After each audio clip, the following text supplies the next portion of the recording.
that most kids would rather have time with their fathers than the things that daddy provides. As men, we have 24 hours. Yeah, We need to invest some quality time with our children. yeah. I think that as fathers, we really need to prioritize our mental and physical well-being. I think for me, what I realize every day is I think it's in Matthew where it says, "Where your treasure is, where your heart is." Being present, in all these, and my presence here, I would want to say, when career comes in, as most of us have said, as men, life really batters us as men because you have to go out there and provide. What or who do I worship? What or who do I worship? So what is worship? Worship is what I surrender myself to. Whatever it is I'm worshiping will reflect in how I do my fathership. You cannot abdicate leadership. The Lord will provide for the family through whichever means He decides.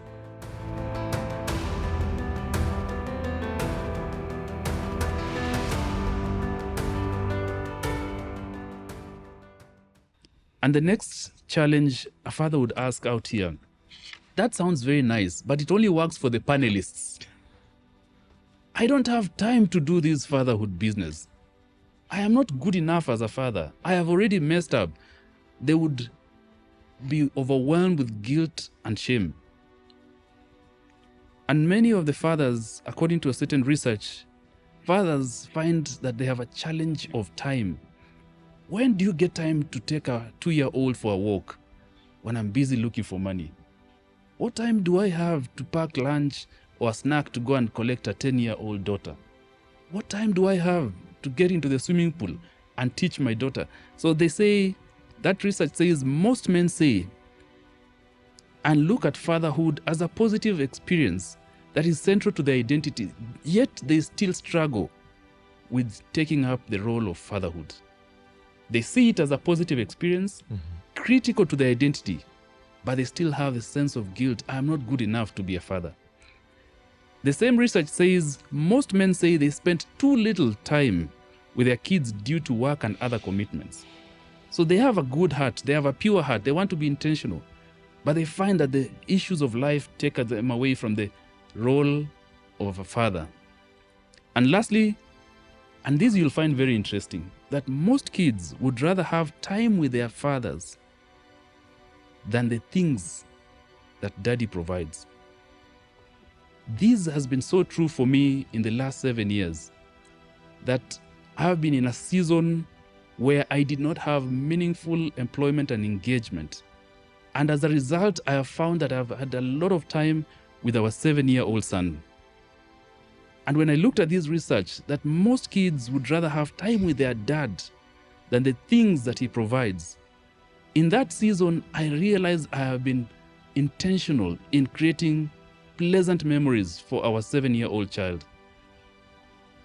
I was not lucky to be present in our 19-year-old son's life. I missed out 14 years of his life. And I'm trying to patch up to create a sense of rebuilding that relationship. But for the 7-year-old, I said, I will be very intentional.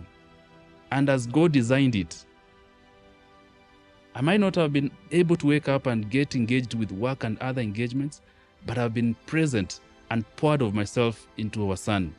I want us to transition to the next question. And I want Gideon to start us off. So what does that role of fatherhood and as a father look like for you today? What should we look out for? What is one thing I should pay attention to? Knowing that there are many issues working against my role as a father. What is that one thing I should pay attention to as a father today? Yeah, that's a pertinent question. One that bothers, I know, a lot of men. The one thing I would say, the one role that I would say a father should look out for is what or who do I worship? What or who do I worship? So what is worship? Worship is what I surrender myself to. It's what I give myself to. And it's all encompassing because it's where the role stems from a man. So I have to be able to ask myself, what am I worshiping? Breaking it down to, the man level. Am I worshiping my work? Am I worshiping money? Am I worshiping a title or status or assets? Am I worshiping my freedom? Whatever it is I'm worshiping will reflect in how I do my fathership role. And it will influence everything else, every other decision that I make. And for men, many times it's dictated to us early from our lives what we are to worship. It's not only like we're not given a chance, we're told, come away, you've married and you should now go out there and look and provide and get a good job. So we're already being directed. Start worshiping whatever will bring you an income. But is that really right? Of course, the answer, we know, being church-based, can only be one. We are only supposed to worship God. That should be the center of our worship, and everything else we do should spring from that and be dictated by that. It's a lesson. I wouldn't say that when I entered fatherhood, I knew off the bat. It is something I had to learn because, of course, I was socialized. That's the way I've said.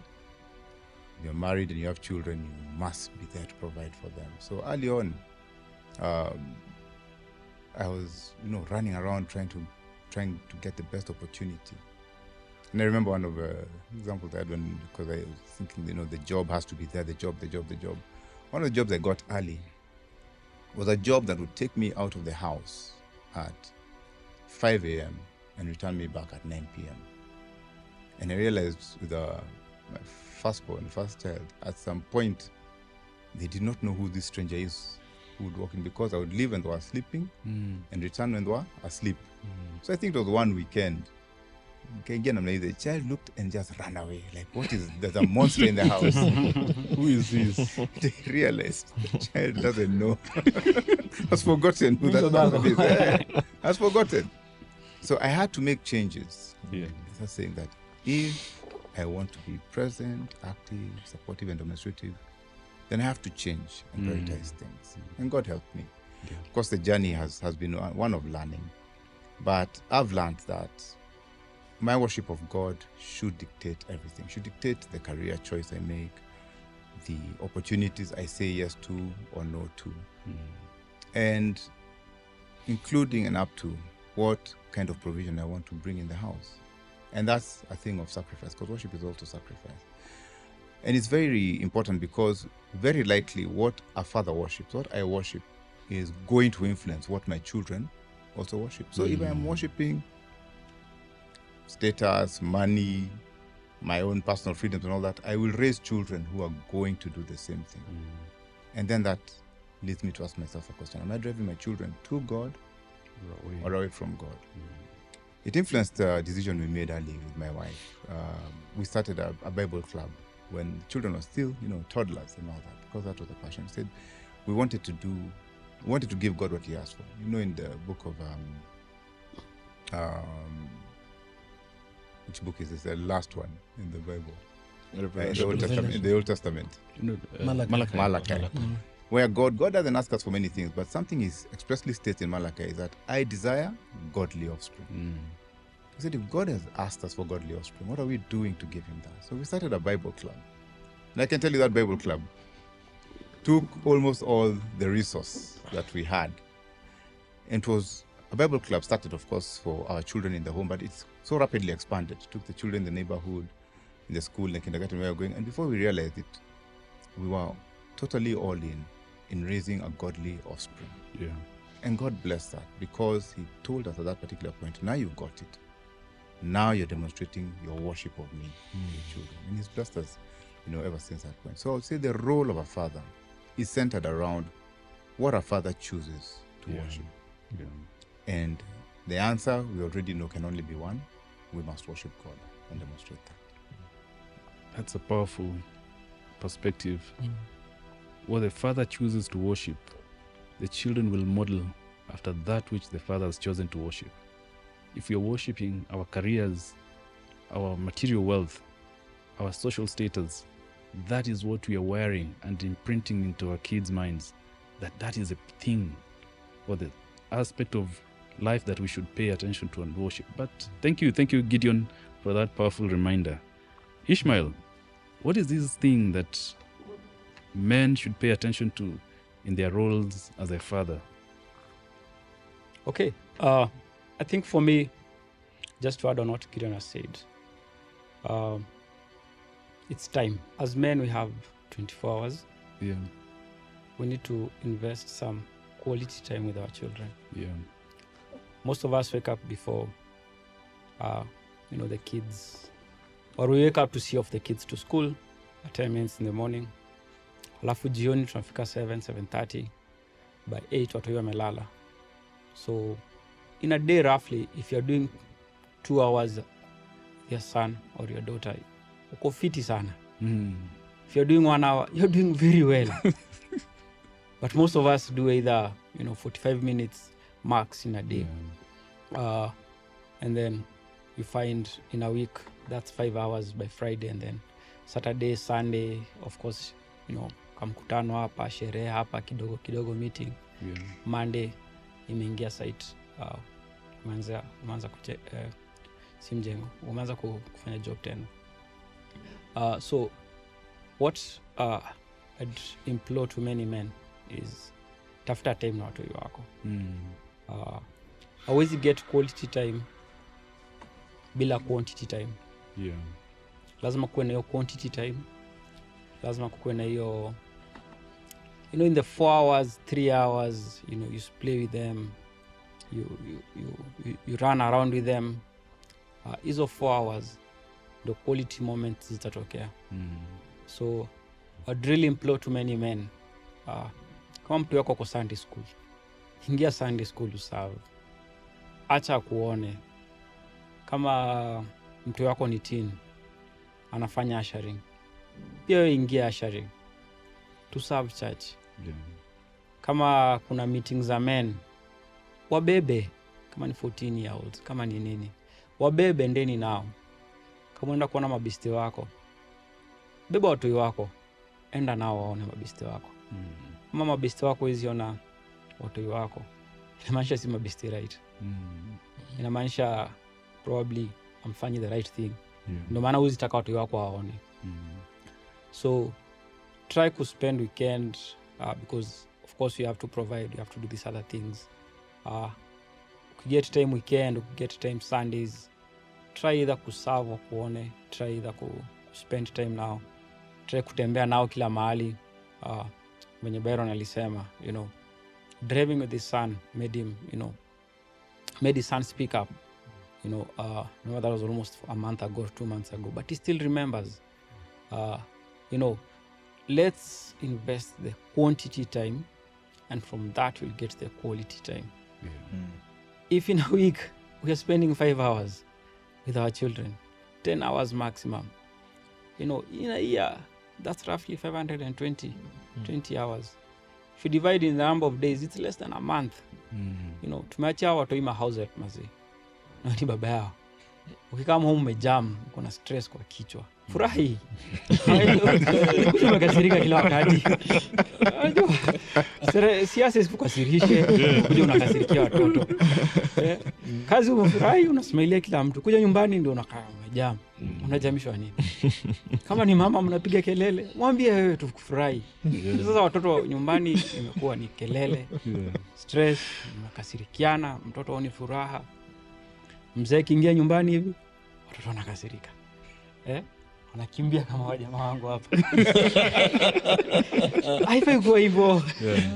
These kids have only, if you're spending less than a month, and by the time they're teenagers, 12 years, you've only spent a year with them, cumulatively.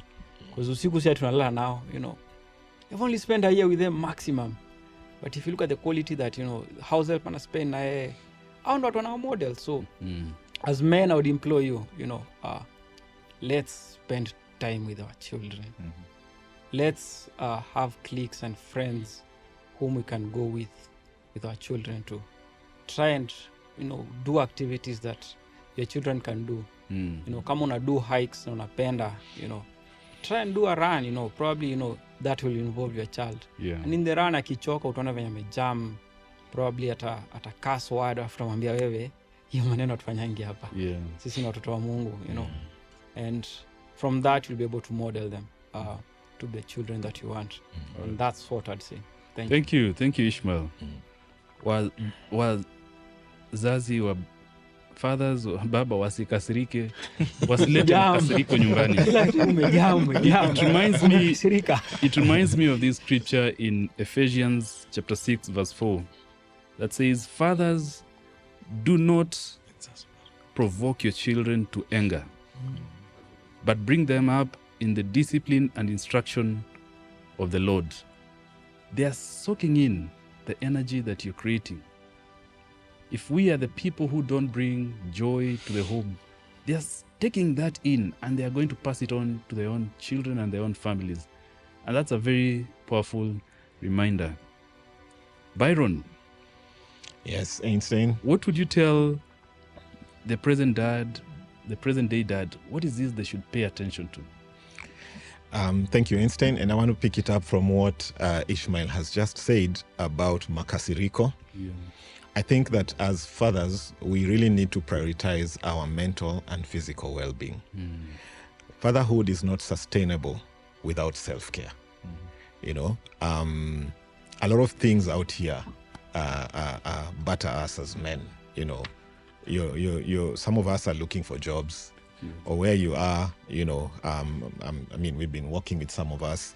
There are challenges just to find that opportunity. I mean, you've shared with us that for 7 years, you are not in any meaningful employment, you know? And so that can be mentally heavy on a brother.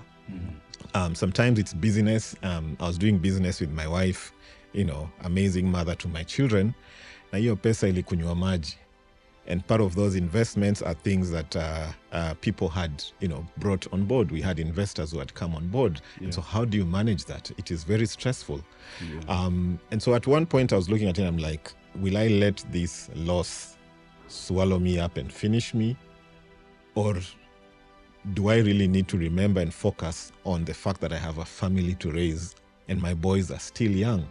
So I think that we, as men, we really need to prioritize and focus on our mental, physical, and emotional well-being.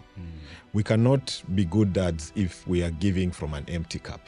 Yeah. You know, we need to be filled. We need to find spaces where we can rejuvenate and, you know, revitalize ourselves.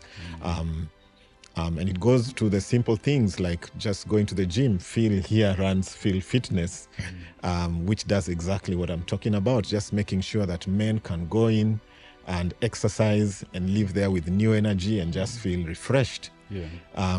Without that, it's going to be difficult for us to make anything meaningful about our fatherhood and even as, you know, the heads of these families that we're leading. Men need to take care of themselves. And I'm reminded of a quote that says, "The man must look after himself well for him to be available for his family." 100%. You want to be an intentional dad, we have to look after ourselves so that we can be present as those intentional dads. Let's hear James. What are your thoughts? Yeah, thanks, Einstein. I think for me, what I realize every day is I think it's in Matthew where it says, "Where your treasure is, where your heart is." And you know, I think we sometimes look at it the opposite way. Yeah. And it is about putting anything that you start to treasure, your heart moves there. It's very much like you know, like what we're doing with Miro, my first boy, is about. You know, supporting his career. You know, he wants to be a big basketball guy. And just being there, taking him to Vikapu, coming back with him. You know, we normally do the drive back with him and listening to him, getting his feedback. What is it that you are doing? And it's amazing that the more I invest in that, the more he becomes more precious to me. And I think that's how we are geared. We are geared as Gideon has said, as worshipers. We want to worship. We want to place importance to things, and whatever we place importance to, our heart swerves and goes there. So yeah. I would say let's be very careful about where our treasure is. recently, I just came back home and I got another opportunity to move to another country, which would mean, my family would not move with me immediately. And I would have to confess that I was attracted more to that position than staying home. And my wife was just saying, we've just come back to Kenya and you're starting to prioritize a move that would allow you to go, build your career, build your ego, but would move you away from us. And, my wife has sacrificed quite a bit. Earlier on when our kids are very small, there was a time we had 3 kids under 5. And, she took a break for 7 years to be a blessing to our children.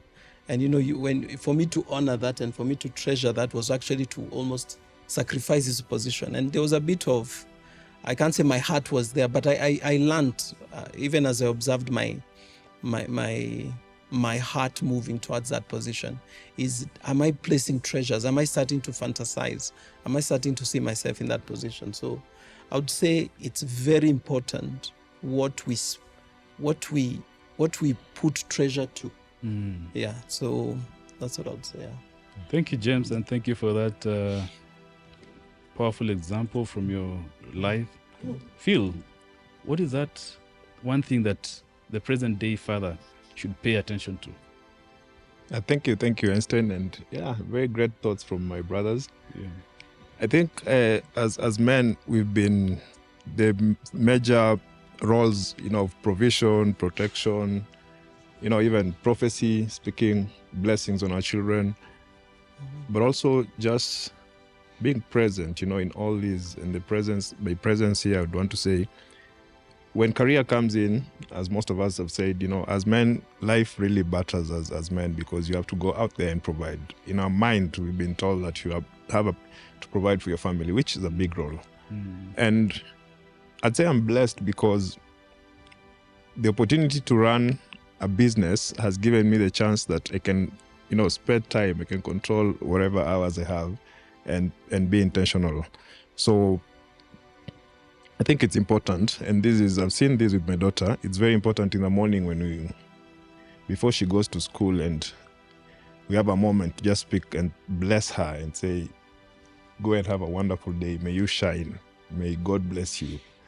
You just see the glow in her eyes when you say that. And even to my wife as well, just that moment that as a leader in the home, that leadership role that you have, then you also have to speak positive. And also just to add to what my brother said here about taking care of ourselves. As men, we focus so much on gaining all the wealth, all these things, then we lose on our health. So if we are sick, we're in bed and we cannot, where the body is that vehicle as we take care of the spiritual, the emotional, the mental. If your body is not well, then it takes away your time to be able to be present in your children's lives. So it's very important that we also, our mental wellness, which is a big thing that is happening around the world. Men are taking their lives. So fellow men at home, we just want to encourage you that please take care of your health so that you're able to take care of your family as well and be the role models. By doing that, you also teach them those habits that they're able to also take care of themselves. So it's important to do that. Be present, be a good role model as well. And look after yourself. Yes. Thank you, gentlemen. For me, that challenge that today's fathers are facing, I would bring it down to leadership. In this season, as I've led the men's ministry at Rejoice Baptist Church, I've had countless opportunities to have coffee, to have dinner, lunches with men. And it's coming down to the word leadership, leadership, leadership. Men are not understanding that this is a sacred, God-ordained assignment that has been placed on our shoulders. It has nothing to do with whether you have a job, a business that is thriving, a title. It is a sacred assignment that has been given to us. And I would urge the man today, you cannot abdicate leadership.